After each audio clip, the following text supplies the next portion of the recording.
Voilà, c'est parti.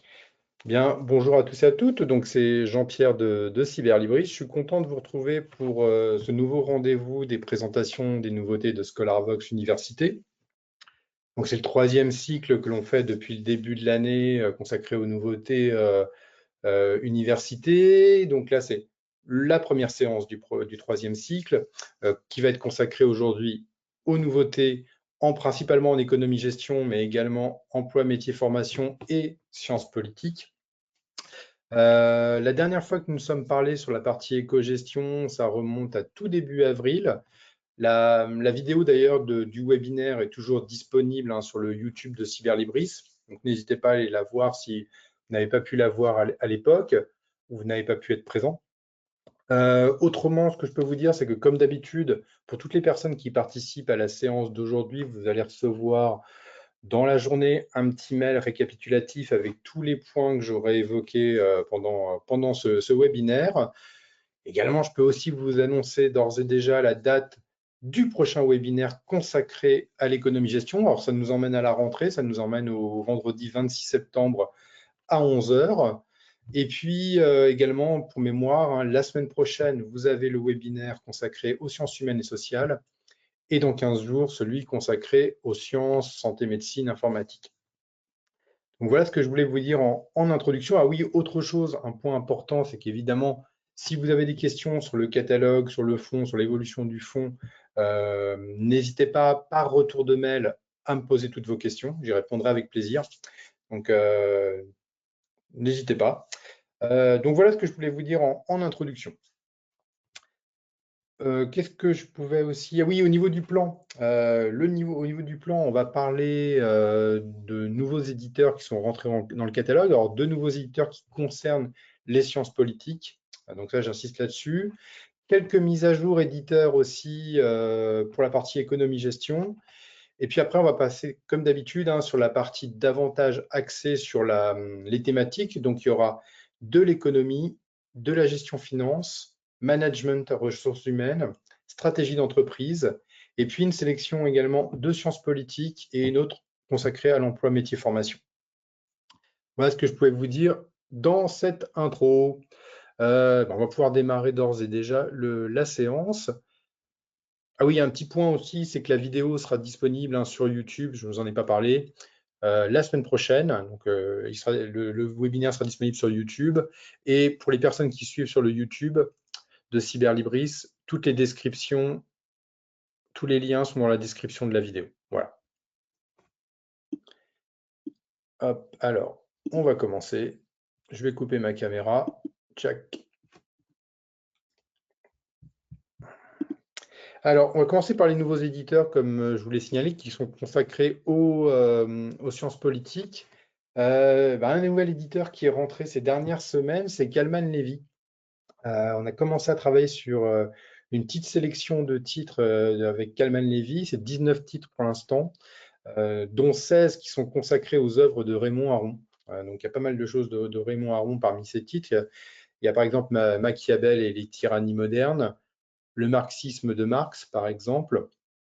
Et puis, j'en ai un autre qui est là, c'est de Giscard Mitterrand et tous les classiques de Raymond Aron. Ça représente 16 titres sur les 19. On peut ajouter également, il est un petit peu plus bas, hop, c'est comment peut-on être, il est ici, comment peut-on être européen de Jean-Marc Ferry. Voilà. Donc, sélection de titres de chez Kalman Levy pour le bouquet Sciences politiques et juridiques. Ça vient de rentrer dans notre catalogue.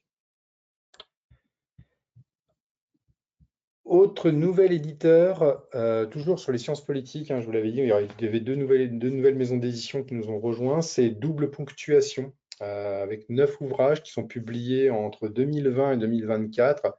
Alors, les éditions Double Ponctuation sont des ouvrages qui axent leur thématique autour du militantisme consacré au genre, au féminisme, au LGBT, toutes les luttes contre les discriminations. Voilà un petit peu je dirais la ligne éditoriale de l'éditeur. On peut retenir par exemple Décolonisons la protection de la nature, genre et militantisme également. Et puis Émancipation animale également aussi comme titre. Donc, on a 9 ouvrages pour l'instant pour la partie sciences politiques, et d'autres devraient rentrer prochainement. Alors, je vais passer maintenant à la partie des mises à jour éditeurs, et je vais faire un petit état des lieux sur les DCG, DSCG. Alors, ça concerne vraiment plus l'économie gestion, là, DCG, DSCG, les dernières mises à jour qui ont été faites. Alors, il y a 2 éditeurs qui ont commencé à nous apporter les nouvelles publications, c'est Duno et Gualino. Au total, ça représente 13 titres pour les DCG, DSCG. On retrouve le DSCG 4, par exemple. Pour revenir sur Duno, c'est les manuels qu'on va retrouver. Et Gualino, eux, c'est les exercices avec des corrigés qui sont présents également, et des cours. Et puis pour les DSCG, ils sont où les DSCG? Alors, il y a le DSCG 1, 2 également qui est disponible avec la partie exercice corrigé pour le DSCG 2 pour l'instant. Donc on commence à recevoir ces productions-là au fur et à mesure de leur parution. Donc je pense que je ferai une petite nouvelle rétrospective peut-être à la rentrée de septembre, dans l'hypothèse où d'autres nouveaux ouvrages, qu'il y a des éditeurs qui vont continuer à proposer de nouveaux titres. Donc je ferai une rétrospective plus poussée peut-être à ce moment-là, consacrée au DCG, DSCG. Autrement, grosse mise à jour également avec Duno sur la boîte à outils. Sa collection de la boîte à outils, il y a pas mal d'ouvrages qui ont été mis en ligne. Donc, c'est des ouvrages tout récents, hein, qui sont sortis ce printemps. Vous retrouvez par exemple la boîte à outils du marketing, de la communication de crise, du digital learning. Il y a le coaching d'équipe. Donc, il y a des choses qui vont consacrer évidemment le marketing, les ressources humaines dans cette sélection. Donc, belle petite mise à jour. Là, il y en a 12, ouais, c'est ça. Donc, n'hésitez pas à aller les consulter par rapport aux liens que je vous communiquerai aujourd'hui. Alors, passons maintenant à la partie thématique. Et une petite sélection a été faite en économie avec 6 titres. Hop. Et je vais commencer par cet ouvrage publié chez Ellipse, L'économie en 200 questions. C'est de Eric Vasseur. Alors, Eric Vasseur, il est maître de conférence en économie à l'université de Picardie. Alors, l'ouvrage lui revient à travers 200 questions autour de l'économie. Ça s'adresse aux étudiants de licence et master en sciences économiques et sociales, et aux étudiants donc, qui souhaitent s'auto-évaluer dans le cadre de leur révision en éco. Donc, l'ouvrage propose une méthode de vérification de la maîtrise des savoirs et des concepts à connaître à partir de 200 questions. Dedans, il y a des QCM, il y en a 160 QCM, et une méthode d'entraînement également pour répondre aux QRC, aux questions-réponses courtes, et aux questions de synthèse. Donc, l'ouvrage aborde 11 thèmes en 11 fiches qui se décomposent en 3 principales parties. Alors, il y a une partie qui propose principalement des QCM, des QRC. La deuxième, c'est qui concerne les QRC. La troisième, elle, finalise la maîtrise du savoir pour une question de synthèse.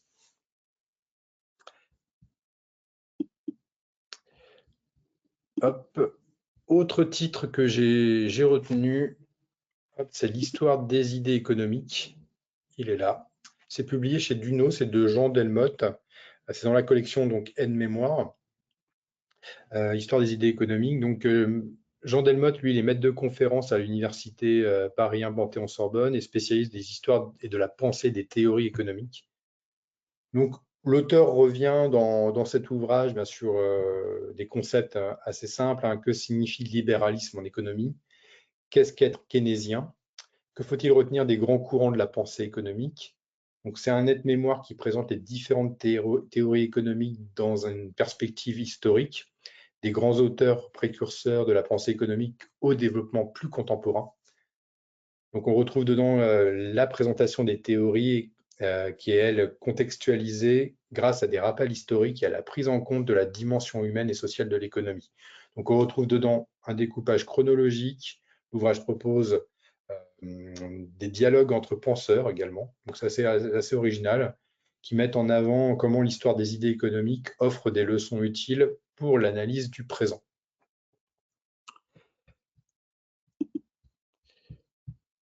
Alors ça, c'était sur la partie éco, donc retenez l'économie en 200 questions chez Ellipse, et puis Histoire des idées économiques chez Duno, puis vous recevrez évidemment les autres ouvrages que j'ai retenus pour la sélection d'aujourd'hui.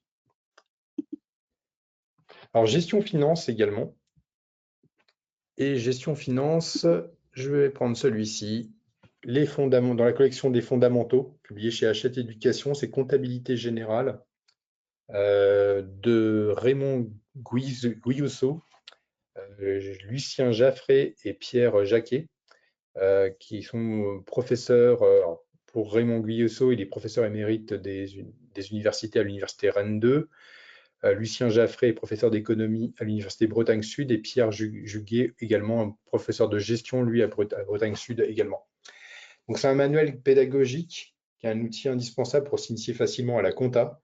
Il intègre un thème d'étude et des exercices corrigés. Au total, l'ouvrage se divise en 3 grandes parties, en 12 chapitres, avec des exercices corrigés. Alors, parmi les 3 grandes parties, on retrouve d'abord les mécanismes et documents de base de la compta, ensuite les opérations courantes, et pour terminer, les travaux de fin d'exercice également.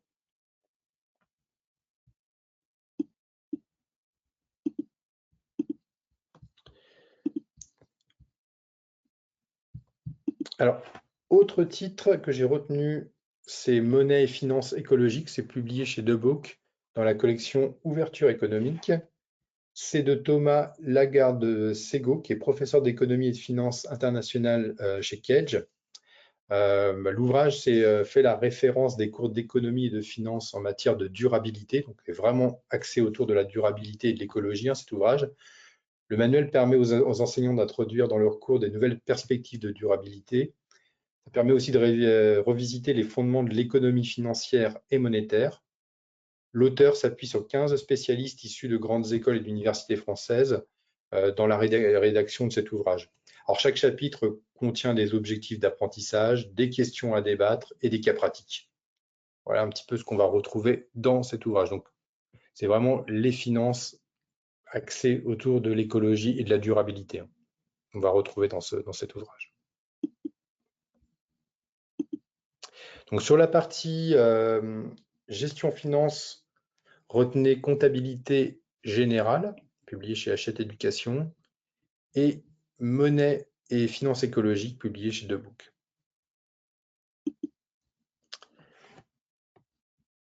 Une petite sélection également est accessible en management et ressources humaines. Même chose, j'ai sélectionné 6 titres et le premier sur lequel je vais m'attarder est publié chez EMS dans la collection Les Grands Auteurs. C'est les grands auteurs en gestion des ressources humaines.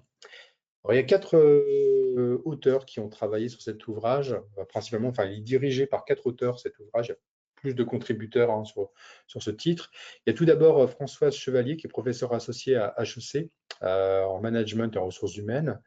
Clotilde Coron, qui est professeure des universités en sciences de gestion et de management à l'université Paris-Saclay. Hugo Gaillard, qui est maître de conférence en GRH à l'université du Mans. Et Ewan Warwick, qui est professeur de gestion de ressources humaines à l'école de sciences de gestion de l'Université de Québec à Montréal. Donc, l'ouvrage s'appuie sur les travaux et les expertises de 59 enseignants-chercheurs francophones qui proposent une vue d'ensemble de la gestion des ressources humaines à travers 46 grands auteurs liés évidemment aux thématiques de gestion et des ressources humaines. Donc, l'ouvrage propose une cartographie évidemment des ressources humaines. Il explore 4 grandes thématiques. Tout d'abord, la fondation d'une discipline, donc la fondation des ressources humaines au carrefour entre la socio, l'économie, la psycho. En 2, les approches instrumentales et universalistes.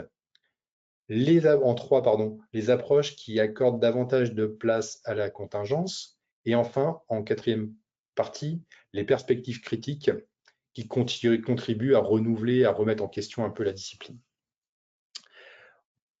Voilà ce qu'on va retrouver principalement dans ce titre.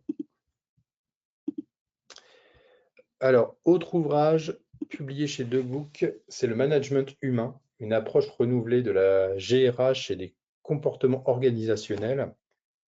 C'est dans la collection Manager RH. C'est écrit par Laurent Tasquin, qui est professeur à l'université de Louvain. Il est affilié à la Business School de Louvain. Et puis Anne Dietrich, qui est professeur émérite à l'IAE de Lille. Donc c'est un ouvrage qui va proposer une alternative au modèle instrumental et financiarisé qui domine la gestion des entreprises. L'ouvrage plaide pour un management plus respectueux des individus et des collectifs de travail. Donc il y a trois ambitions qui sont suivies dans cet ouvrage. Tout d'abord, réunir deux champs de connaissances, la gestion des ressources humaines et le comportement organisationnel. En deux, les mettre en perspective et souligner leurs présupposés et leurs limites. Et puis enfin en trois, élaborer une alternative qui fasse de la réflexivité, du travail réel et de la reconnaissance des fondements, de la reconnaissance des fondements du sens au travail. Voilà ce qu'on va retrouver dans ce titre. Alors, sur la partie management RH, retenez les grands auteurs en gestion des ressources humaines et puis management humain, publié chez Debook. J'ai fait une petite sélection également en stratégie, avec pour premier titre, hop, il est là, c'est l'entreprise régénérative, c'est publié chez Erol, c'est de Carol Sanford, c'est un ouvrage qui vient d'être publié en France cette année, mais qui a déjà une petite dizaine d'années. Carol Sanford est une autrice et puis une entrepreneuse américaine, et cet ouvrage est un best-seller aux États-Unis d'ailleurs. Donc, l'ouvrage propose une vision radicalement différente de la manière dont une entreprise crée de la valeur et contribue à la société. Donc, l'entreprise générative, donc l'ouvrage suit la métamorphose concrète de 5 entreprises de l'industrie et des services. Grâce à leurs dirigeants qui osent interroger leur habitude de penser et faire confiance à la connaissance fine de leurs équipes, ces organisations trouvent des réponses et des situations inédites et innovent pour devenir irremplaçables dans leurs marchés respectifs. Donc, on retrouve dedans toutes les conditions qui sont liées aux contraintes environnementales, qui sont de plus en plus prises en compte dans la stratégie des entreprises. Donc, ça passe aussi bien dans les processus de fabrication que dans la diffusion et la distribution des produits. Donc, il y a toute une méthodologie qui a été présentée par l'autrice dans ce titre autour justement de l'entreprise régénérative.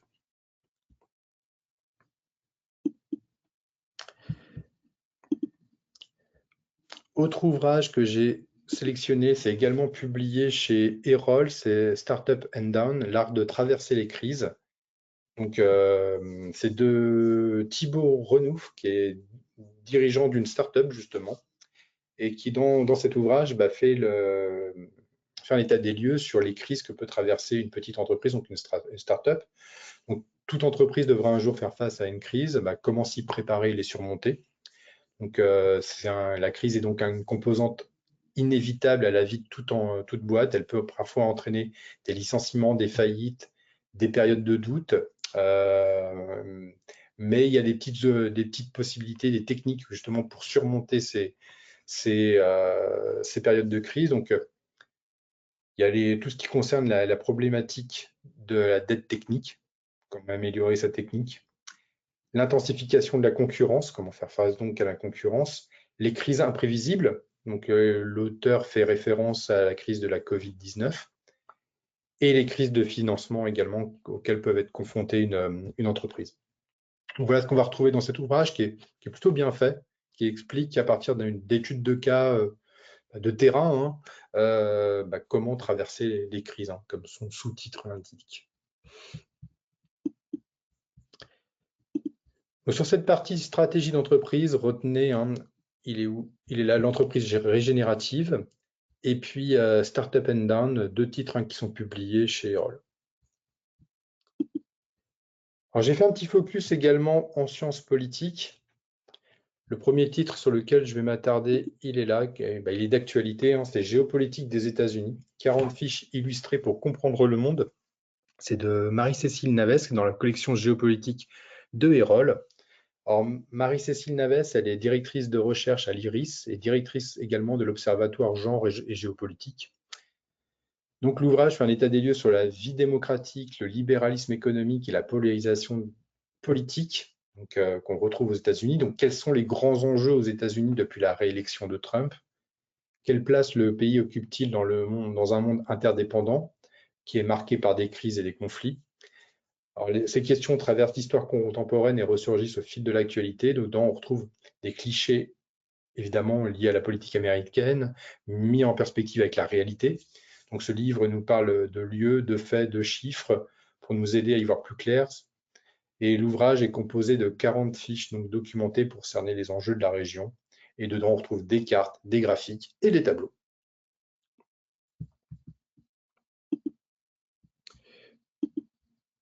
Et puis, autre titre de sciences politiques que j'ai retenu, c'est Histoire politique de la France depuis 1945. C'est publié chez Armand Collin. C'est déjà la 11e édition de ce titre. C'est de Jean-Jacques Becker, qui était historien français, donc est né en 1928. Il est décédé en 2023. Donc là, c'est la nouvelle édition, la réédition actualisée de cet ouvrage. Donc l'ouvrage fait un état des lieux de la vie politique française depuis 1945, donc celle de la 4e et de la 5e République, les crises majeures auxquelles était confrontée la France, les crises politiques auxquelles était confrontée la France au cours de la deuxième moitié du XXIe siècle. Donc on retrouve le contexte international aussi, la guerre froide, la décolonisation, l'effondrement du bloc soviétique, les menaces terroristes aussi, ça fait partie du livre. Donc, on retrouve aussi tout ce qui concerne les données économiques liées aux 30 Glorieuses, au choc pétrolier, aux récessions, l'explosion des technologies, des nouvelles technologies également, et la mondialisation. Quelle est la place de la France dans la mondialisation depuis la Seconde Guerre mondiale? Voilà un peu ce qu'on va retrouver dans ce manuel qui est publié chez Armand Collin. Donc sur la partie sciences politiques et juridiques, retenez géopolitique des États-Unis et puis histoire politique de la France depuis 1945. Et puis il y a les autres ouvrages évidemment que j'ai sélectionnés, que vous pourrez retrouver dans le petit lien que je vous enverrai. Alors terminons maintenant par une petite sélection autour de emploi métier formation. Vous avez vu, j'ai isolé une boîte à outils là pour ouvrir un restaurant. Mais ce n'est pas sur celui-ci que je vais m'attarder, je vais m'attarder sur le TOEIC. TOEIC 20 étapes pour booster votre score. C'est publié chez Ellipse. C'est de Eric Gunz, qui est professeur des universités à Panthéon-Sorbonne. Il est spécialiste des relations internationales et de la préparation au TOEIC. Donc, l'ouvrage fait état sur 20 étapes pour améliorer son score pour le TOEIC. Donc, c'est un guide pour quiconque qui souhaite se perfectionner son anglais professionnel et maximiser ses résultats au TOEIC. Il est structuré donc en 20 étapes claires et progressives. Le manuel permet de maîtriser les notions essentielles de grammaire, de vocabulaire, tout en se familiarisant avec les types de questions les plus fréquentes au test. Et chaque chapitre offre des explications simples, des exercices pratiques et des tests d'auto-évaluation pour suivre ses progrès. Voilà un petit peu ce qu'on va retrouver dans cet ouvrage de préparation au TOEIC. Et puis pour terminer, un petit ouvrage qui s'appelle Trouver sa voie, 10 séances d'auto-coaching pour faire le bilan et oser la reconversion. C'est publié chez Weber dans la collection My Happy Job. C'est de Caroline Averti et de Marina Bourgeois, qui sont toutes les deux dirigeantes de cabinets spécialisés dans les reconversions professionnelles. Donc l'ouvrage fait un état des lieux sur la possibilité de s'inventer de nouveaux horizons et de se créer une vie professionnelle sur mesure, correspondant à ses envies profondes. Donc, il y a 10 séances d'auto-coaching qui sont présentées dans cet ouvrage. Donc, il y a des petites astuces, des conseils inédits pour guider l'utilisateur et faire son bilan pour comprendre ses besoins et faire éclore ses talents pour changer de cap d'un point de vue professionnel. Donc, il y a des quiz dedans, un carnet de bord pour se mettre en relation et des conseils de professionnels pour enclencher le changement et se sentir bien dans son job. Alors, le livre vaut aussi pour quelqu'un qui arrive sur le marché du travail également. Donc, sur la partie emploi, métier, formation, retenez TOEIC, les 20 étapes pour booster votre score. Et puis, Trouver sa voie, publié chez Weber. Voilà, j'ai terminé pour aujourd'hui. J'espère que ça vous a plu, qu'il y avait des choses intéressantes dans les sélections. Retenez pour la partie sciences politiques l'arrivée des deux nouveaux éditeurs, Kalman Levy et Double Ponctuation. dans nos collections. Euh, Comme d'habitude, hein, je vais vous envoyer le petit mail récap, je pense avant le déjeuner, hein, si tout va bien. Et puis, si vous avez des questions, n'hésitez pas à revenir vers moi par retour d'email. Pour mémoire, vous pouvez retrouver le webinaire sur YouTube avec tous les liens en description. Puis en attendant de vous retrouver le 26 septembre pour la prochaine édition consacrée à l'économie gestion, bah, je vous souhaite un bel été et puis je vous retrouve à très bientôt. Au revoir.